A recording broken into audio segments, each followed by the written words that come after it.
سلام و احوال پرسی، خوش اومدید به قسمت هشتم از آموزش‌های پریزما 3D. امیدوارم هر کجا که هستید صحیح و سالم و سلامت باشید. خب در این قسمت قراره که ما این ماشین قرمزی که در قسمت‌های قبلی به انیمیشن درآوردیم، به حرکت درآوردیم رو دوباره انیمیشن کنیم. یه روش خیلی راحت و آسون هست که باعث میشه ماشین ما بدون اینکه ما خیلی مثلا بهش انیمیشن بدیم یا خیلی دستکاریش کنیم و خیلی تنظیمش کنیم با ابزارهای مختلف، مثلا به سمت چپ یا راست حرکتش بدیم، رو با یک ابزار خیلی راحت همه اون کارا رو انجام بدیم. اون ابزار هست به نام لوپ. ما با لوپ چیکار میکنیم؟ اگه یادتون باشه در قسمت های قبلی لوپ میومد اون باکس های انیمیشنی که ما تعریف کردیم رو تکرار میکنه به صورت بی نهایت. حالا مثلا من یه انیمیشن ساده بدم، میخوام این ماشین توی خط صاف بره یا تو هر خطی بره. اصلا من اینجا یه لاینر، یه کی فریم لاینر درست میکنم با یه باکس انیمیشنی که همین الان هم درست کردیم. تا 1 ثانیه بیارم کافیه. چی شد؟ کجا رفت؟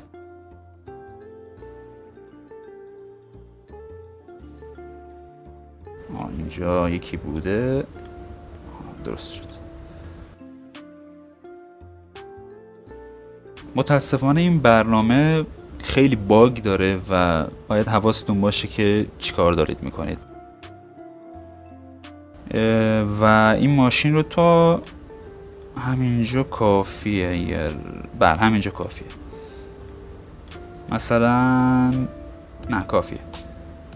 و حالا همین باکس انیمیشن رو انتخاب میکنیم و این ابزار لوپ رو انتخاب میکنیم. بعد از اینکه این تیکو خورد یعنی که کارمون به درستی انجام شده. حالا ما میتونیم چیکار کنیم؟ ما میتونیم بکشیم هر چقدر که دلمون بخواد و این ماشین خودش میره. این ماشین هر جا که بخوای. چی شد؟ چیکار کردم؟ لحظه. هر جا که بخواید میتونید ببرید. بله، این همین که دیدید میتونید خمش کنید. دیگه نمیخواد انیمیشن جداگونه براش بسازید، مثلا هی خیلی دستکاری کنید ماشین رو به سمت چپ یا راست بچرخونید، چرخاشو بچرخونید. دیگه نیازی نیست به این کار. شما میتونید با لوپ این کار رو انجام بدید. البته من چرخا رو بهشون انیمیشن ندادم، ولی با همون کار رو باید انجام بدید. یک کی فریم اول، یک کی فریم آخر. 2 تا کی فریم رو که ساختید، کی فریم آخر رو باید حالا مثلا هر چقدر که بخواید چرخ رو بچرخونید. و یه تستی بگیریم از این ماشین. حالا بله، ماشین حرکت میکنه. این دیگه تا بی نهایت میتونه ادامه داشته باشه، ولی یک مشکلاتی داره لوپ. ما وقتی که مثلا این ماشین رو توش یه دونه آدم بذاریم، خب وقتی که ما این باکس انیمیشن رو ساختیم و بعد لوپ رو انتخاب کردیم، ما دیگه هیچ انیمیشنی نمیتونیم بدیم به این ماشین. هیچ انیمیشنی، مگر اینکه کلا یه باکس انیمیشن جداگونه درست کنیم. یعنی برای مثال اگه من یه آدمکی رو بیارم و بذارم رو سقف این ماشین و مثلا این ماشین تا اینجا میخواد حرکت کنه، تا اینجا بخواد حرکت کنه، خب وقتی که داخل این گروه باشه و انیمیشن بهش بدیم، انیمیشنش پخش نمیشه. باید قبل از این که این لوپ رو انتخاب کنید به اون کاراکتر انیمیشن بدید و انیمیشن اون کاراکتر هم مثل ماشین تکرار میشه. و این یه ایراد خیلی بزرگی متاسفانه که در لوپ هنوز قابلیتی وجود نداره که بخوایم جداگانه از لوپ انیمیشن کنیم. برای درک بهتر موضوع ما میخوایم این ماشین رو داخل این خیابون بچرخونیم تا بی نهایت. میخوایم کلن بچرخه. ما چیکار میکنیم؟ اول یه باکس انیمیشن درست میکنیم و انیمیشن رو کامل درست میکنیم. یعنی این ماشین رو سر پیچ تا اینجا میاریم. بعد لوپ، از ابزار لوپ استفاده میکنیم که همه این انیمیشن هایی که اینجا بوده رو به حساب انیمیت کنه. برای شروع ما یک کی فریم از لاینر رو انتخاب میکنیم و تا 2 ثانیه ماشین رو میاریم اینجا مثلا.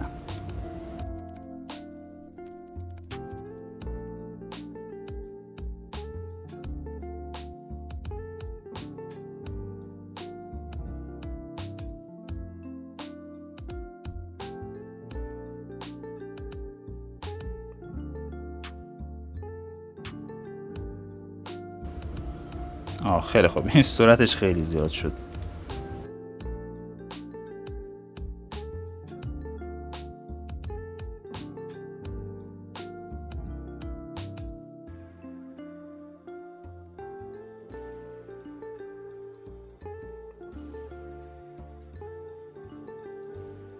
الان فعلا باید به صورت دستی ماشین رو انیمیشن کنیم، بعدش بیاییم و از لوپ استفاده کنیم.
که لحظه اینجا یه اشتباهی شد، ولی نیازی نیست که این کی فریم رو کلا حذف کنیم. همین کی فریم رو کپی میکنیم و پیست میکنیم.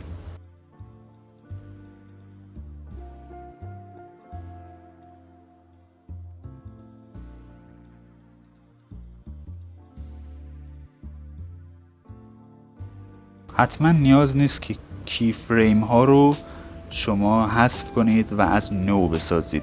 همون اشتباهی که کردید رو کپی کنید و پیست کنید، همین.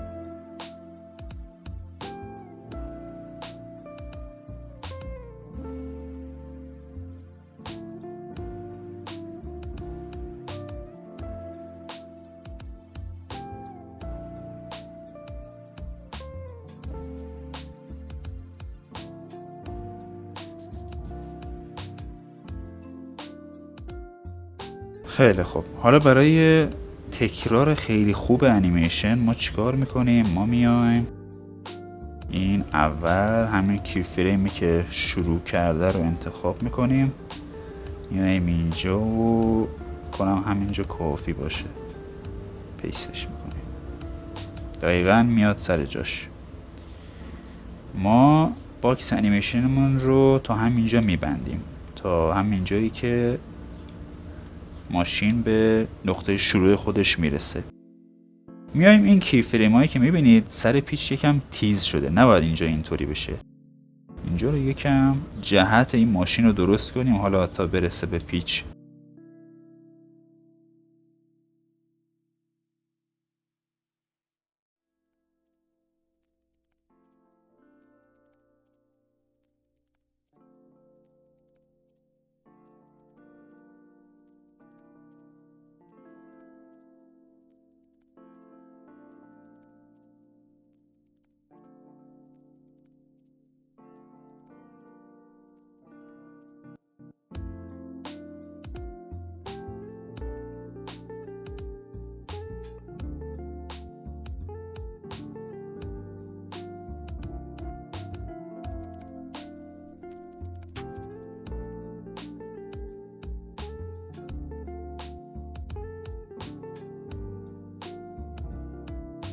یکم برنامه قلق داره، همونطور که گفته بودم در قسمت‌های قبلی.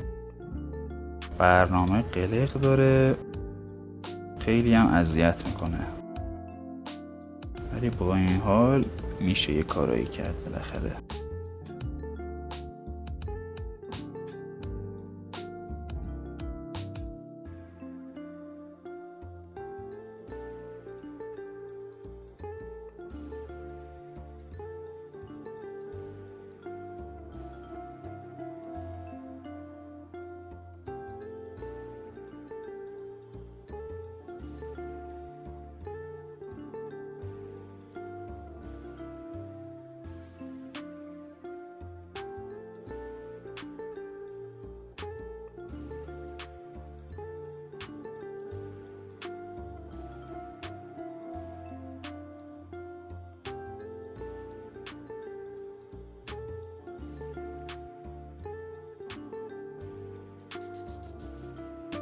شاید براتون سوال شده باشه چرا من دارم از ایز این اوت استفاده میکنم برای پیچ.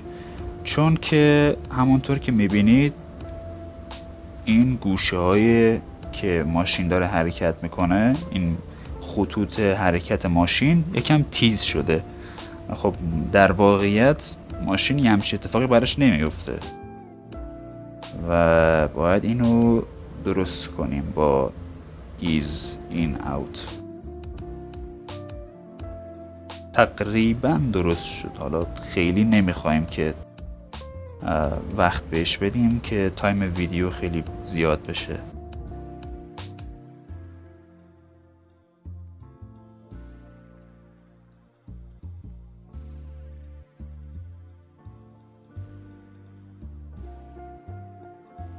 ای وای چی شد؟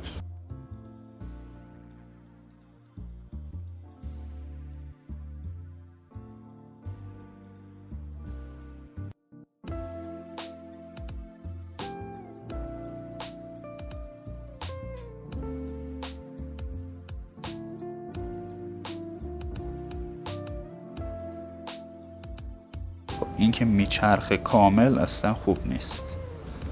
الان اینجا یکم مشکل میخوریم.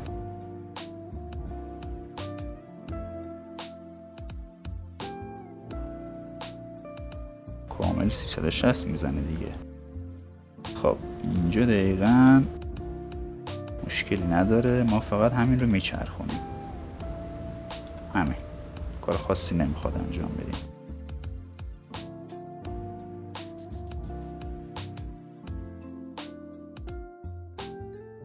لاینر، بله.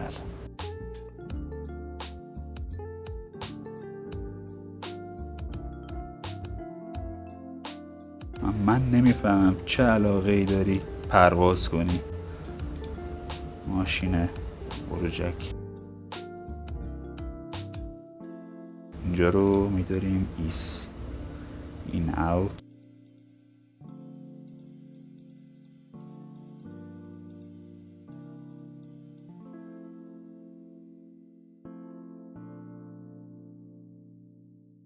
چرخ رو هم خودتون میتونید حالا تغییر بدید، یعنی بچرخونید، ولی خب من واسه این که تایم ویدیو خیلی زیاد نشه این کار رو نمی کنم. فقط کافیه که چرخ رو انتخاب کنید، گروه چرخ رو انتخاب کنید. گروه چرخ کجاست؟ مثلا گروه این چرخ، بیایید تا این آخر که اول شروع حرکت ماشینه، لاینر، بعد میایید تا این آخر و مثلا چقدر این رو بچرخونیم؟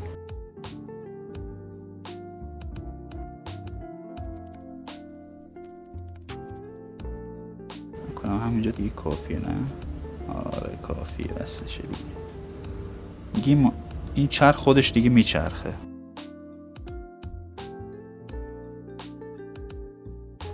نگاه اینجا مشکل داره.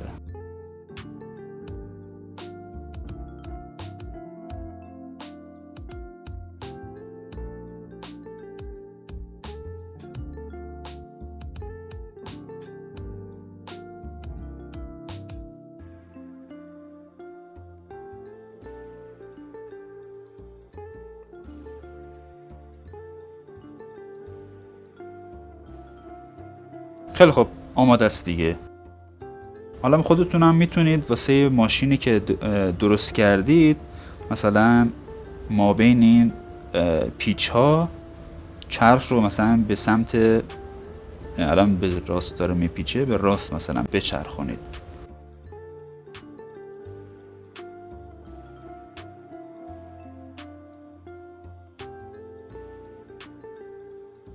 خب یه امتحانی کنیم ما، ببینیم درست کار میکنه.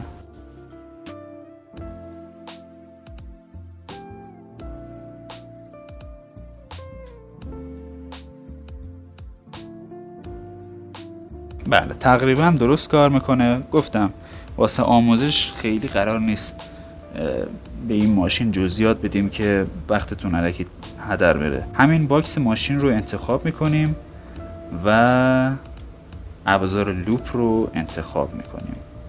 امیدوارم که درست حرکت کنه. این رو میکشیم تا هر چقدر که بخوایم، اصلا مهم نیست، اصلا مهم نیست. ابزار لوپ خودش کار همه چی رو انجام میده. من اگر شروع رو بزنم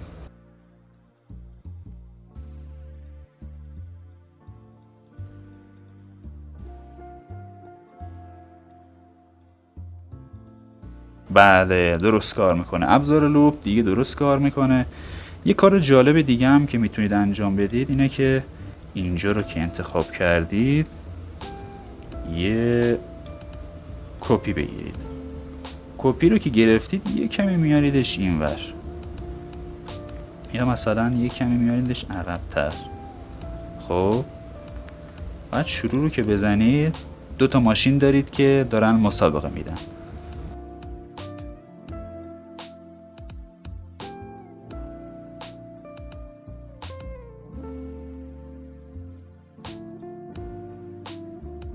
البته میتونید یه کار دیگه هم انجام بدید. اجازه بدید مثلا میبینید این الان که دارید میبینید دقیقاً داره حرکات اینو تقلید میکنه چون کپی شدن. اینو یکم فقط میارید جلوتر، دیگه بله این یکم حالا طبیعی تر شد. مثلا با هر ماشینی که دارید میتونید این کار رو انجام بدید. نه اصلا که با هر ماشینی که نه، منظورمه با هر مدلی که دارید میتونید همین کار رو انجام بدید. مثلا برای موشک، الان که دوران جنگه، مثلا موشک، مثلا میتونید موشک درست کنید تو این برنامه انیمیشن سازی. همونجور که من مثلا یه شهاب سنگ درست کردم اینجاست و این شهاب سنگ رو لوپ دیگه. آره رو لوپش هم فعاله، ابزار لوپ هم فعاله. چه اتفاق افتاد؟ اوه سرعتش خیلی زیاده، ندیدمش اصلا. یه دقیقه بریمش عقب‌تر. خیلی خوب.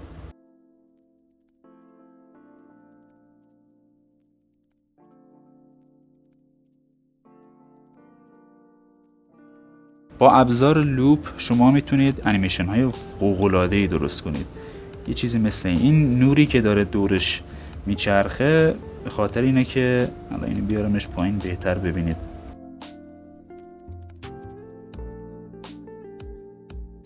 اگر مشخص باشه خیلی خوب میشه. کنم تا اینجا دیگه باید مشخص باشه. این نور خود شهاب سنگه. وقتی شهاب سنگ که اگر دیده باشین حالا نورانیه. خب و اینو گروه بندی کردم محض اطلاع گفته باشم. اگر من یه خروجی بگیرم، آره نورش کمی مشخص هست، کمش بیارم عقب‌تر.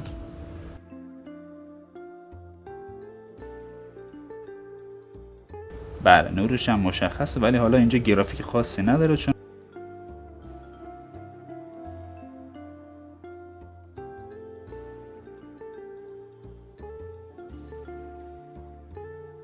ما هم یه اینو حذف کنیم دیگه. داره کم کم لگ میزنه گوشیمون. و این ماشین ها، حرکت ماشین هیچ محدودیتی نداره، شما هر چقدر دلتون بخواد میتونید از همین ماشین کپی کنید و به حرکت در بیارید. برای انیمیشن های مسابقه‌ای خیلی مورد استفاده است این لوپ. بله، تو دوربین انگار که 3 تا ماشین دارن با هم مسابقه میدن. با آخر آموزش رسیدیم. امیدوارم که این آموزش به دردتون خورده باشه و در آخر امیدوارم هر کجا که هستید صحیح و سالم و سلامت باشید.